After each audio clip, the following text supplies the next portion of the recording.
Good morning. Happy Saturday. Yay. Hope you all had a good night's sleep and had a nice Friday evening. February 5th. That's all I have to say. I might as well jump right in. All right. Dedication of the firstborn, Exodus 13, 1 through 16, which was 1446 or 1280 BC. Then the Lord said to Moses, "Dedicate to me every firstborn among the Israelites. The first offspring to be born of both humans and animals belongs to me." So Moses said to the people, "This is a day to remember forever, the day you left Egypt, the place of your slavery. Today the Lord has brought you out by the power of his mighty hand. Remember, eat no food containing yeast. On this day in the early spring, in the month of Abib, you have been set free. You must celebrate this event in this month each year after the Lord brings you into the land of the Canaanites, Hittites, Amorites, Hivites, and Jebusites. He swore to your ancestors that he would give you this land, a land flowing with milk and honey. For 7 days the bread you eat must be made without yeast. Then on the seventh day, celebrate a feast to the Lord. Eat bread without yeast during those 7 days. In fact, there must be no yeast bread or any yeast at all found within the borders of your land during this time. On the seventh day, you must explain to your children, I am celebrating what the Lord did for me when I left Egypt. This annual festivity will be a visible sign to you, like a mark branded on your hand or on your forehead. Let it remind you always to recite the teachings of the Lord. With a strong hand, the Lord rescued you from Egypt. So observe the decree of this festival at the appointed time each year. This is what you must do when the Lord fulfills the promise he swore to you and to your ancestors, when he gives you the land where the Canaanites now live. You must present all firstborn sons and firstborn male animals to the Lord, for they belong to him. A firstborn donkey may be brought back from the Lord by presenting a lamb or a young goat in its place. But if you do not buy it back, you must break its neck. However, you must buy back every firstborn son. And in the future, your children will ask you, what does all of this mean? Then you will tell them, with the power of his mighty hand, the Lord brought us out of Egypt, the place of our slavery. My husband's in there brushing his teeth and gagging. Pharaoh stubbornly refused to let us go. So the Lord killed all the firstborn males throughout the land of Egypt, both people and animals. That is why I now sacrifice all the firstborn males to the Lord, except that the firstborn sons are always brought back. This ceremony will be like a mark branded on your hand or your forehead. It is a reminder that the power of the Lord's mighty hand brought us out of Egypt. Israel's wilderness detour, Exodus 13:17 through 14:4. When Pharaoh finally let the people go, God did not lead them along the main road that runs through the Philistine territory, even though that was the shortest route to the Promised Land.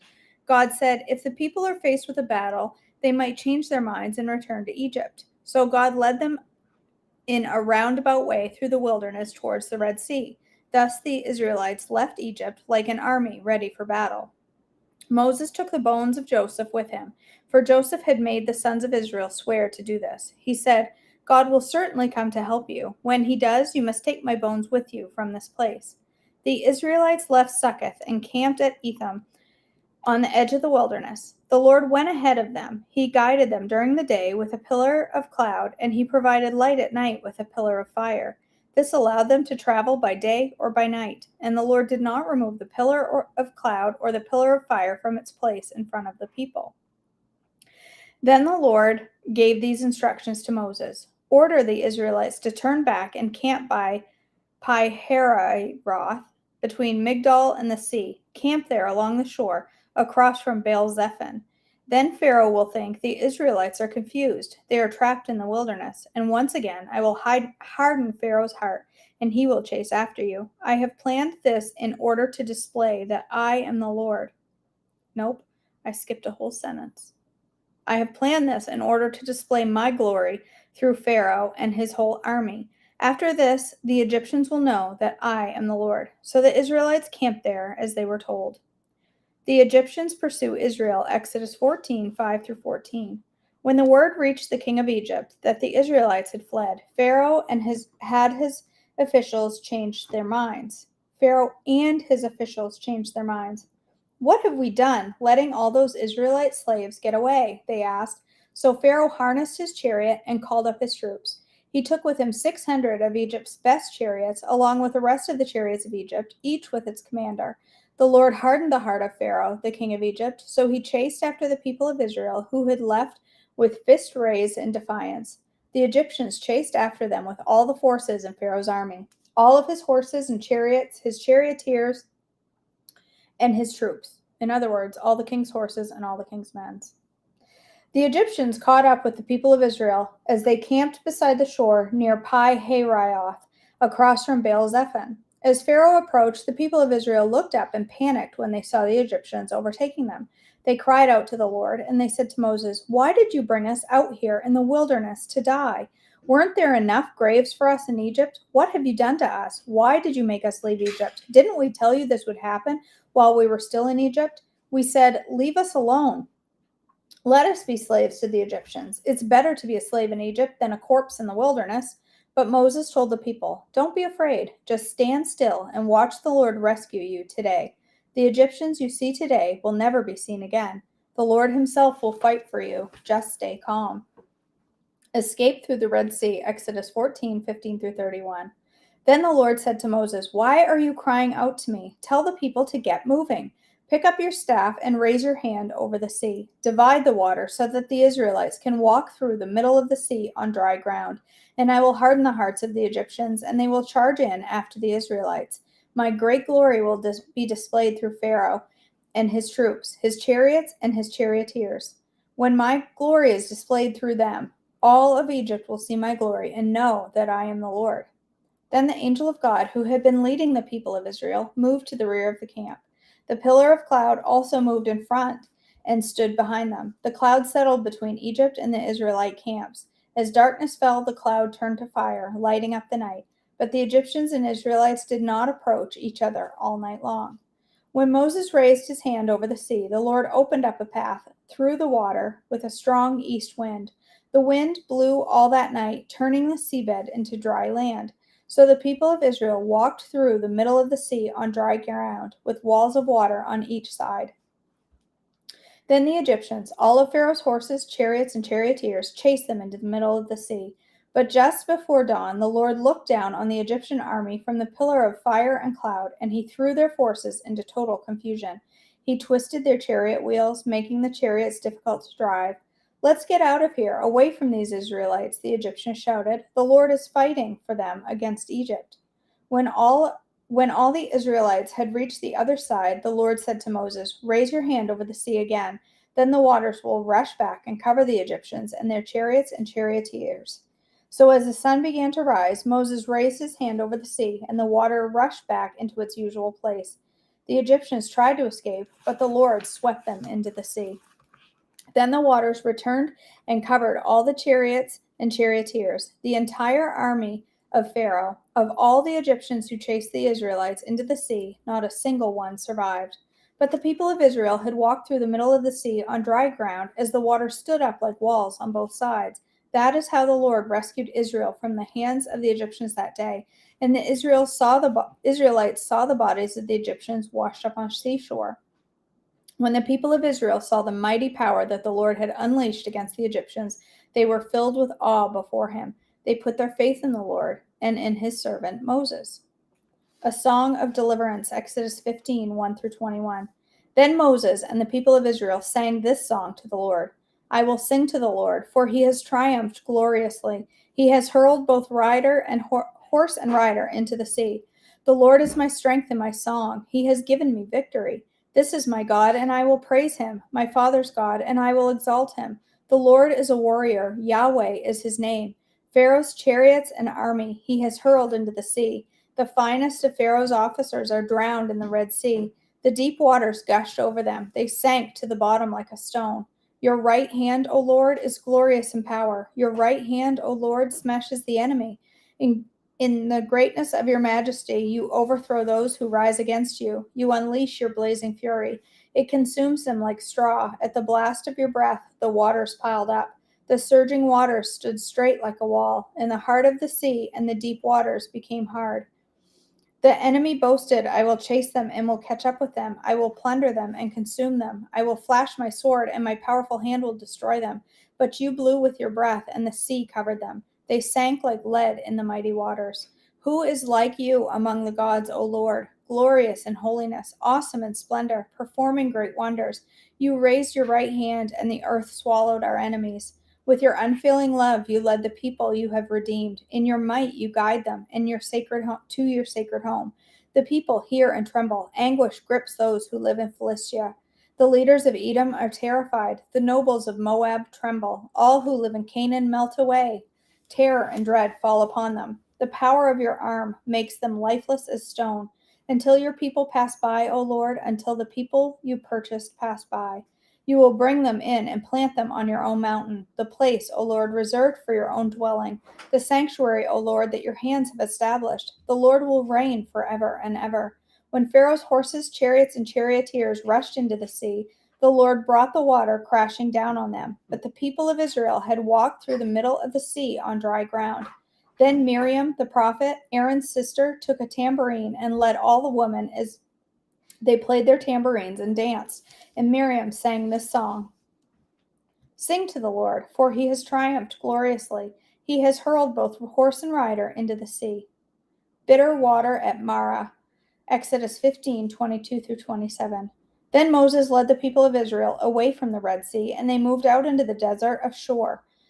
They traveled in this desert for 3 days without finding any water. When they came to the oasis of Marah, the water was too bitter to drink, so they called the place Marah, which means bitter. Then the people complained and turned against Moses. What are we going to drink? They demanded. So Moses cried out to the Lord for help, and the Lord showed him a piece of wood. Moses threw it into the water and made this water good to drink. It was there at Marah that the Lord set before them the following decrees as a standard to test their faithfulness to him. He said, If you will listen carefully to the voice of the Lord your God and do what is right in his sight, obeying his commands and keeping his decrees, then I will not make you suffer any of the diseases I sent on the Egyptians, for I am the Lord who heals you. After leaving Marah, the Israelites traveled on to the oasis of Elim, where they found 12 springs and 70 palm trees. There they camped beside the water. Okay, that is today's devotion. And I think it's amazing to me. And of course, I wasn't there, so I don't know how I'd like to think I know how I would have reacted, but would I? I don't know. But we're about to get into tons of complaining and whining and moaning and going against God and building false idols and not believing that he is going to rescue them when he just blew the water open and dried the ground underneath. You picture that in your head as just water and dry ground, but think of what the ocean, think of what the sea actually looks like, and the ground. Right, the weight of the water. Think of the ground on the bottom of the ocean and the unevenness of it and the muck and mire that's down there. And he dried it with just his breath for them to walk through and just walk across the ocean floor and then have it come back and protect them from the Egyptians. And yet they're going to go on to complain and say, why don't you give us food? Why don't you give us this? The next page, they're complaining about water when God just did that for them as though he's going to leave them thirsty. It's interesting, which also makes me believe that it's spread out over more time than we think about in our heads, because surely they didn't go from crossing the ocean one day to missing water, crying for water the next. Surely there had to be some time in between there to give them time to get back to their whiny selves. It's hard to know. All right, let's do Trim Healthy Mama Devotions Day 36. Overflow with gratitude. It's easy to dwell on our problems, isn't it? It doesn't take much effort to be negative and filled with self-pity. It takes more effort to be positive and filled with gratitude. Paul encourages us in Colossians 2:7 to overflow with gratitude. The word overflow is an over-the-top word. It means to superabound, over and above, enough and to spare. It doesn't mean a little bit of thanksgiving and gratitude, but a great big ton of it.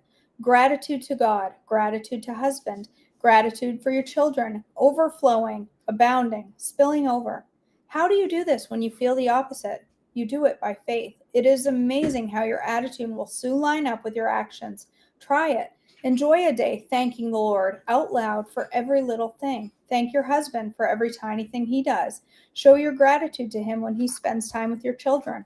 Overflow with positive words about his good points. Constantly praise and encourage your children. Don't be meager with your gratitude. Give more than is necessary.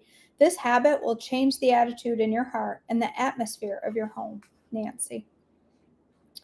Really real. When I bought Haven Rest, my youngest child, home from the hospital, her 2-year-old sister Breeze was beside herself with delight. About a week later, while sitting on my lap and helping hold her new sister, the reality of what was in her arms dawned upon her.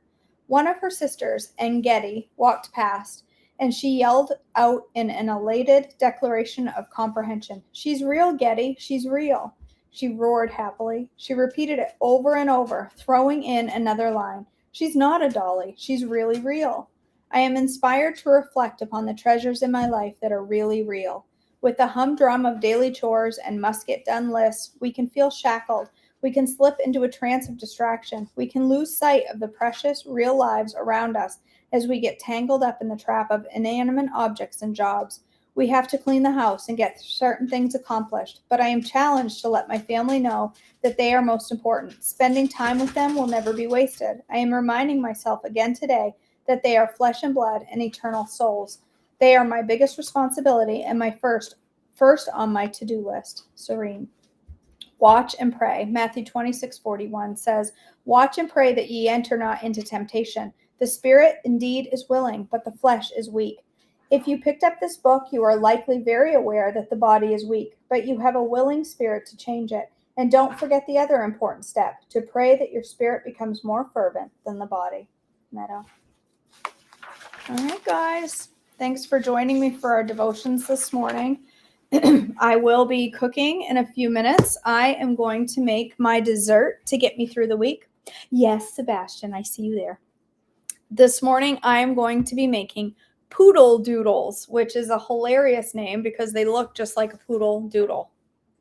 And if you don't know what a doodle is, well, that's why we always call no-bake poodle. Right. That's why we always called no-bake cookies poodle cookies, because they look like a poodle doodle. So I'm going to make poodle doodles this week. I am going to make mine peanut butter free because I am trying to avoid peanut butter to see if it helps my rashes out a little bit. So I'm going to make peanut free poodle doodles this morning, and I'm going to make them into bars instead of into individual chocolates. If you have never seen poodle doodles, I have a hard time even saying it.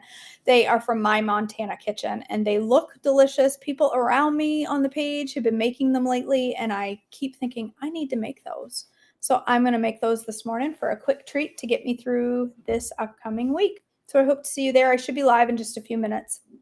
Thanks for joining me for devotions, and I'll see you soon for breakfast.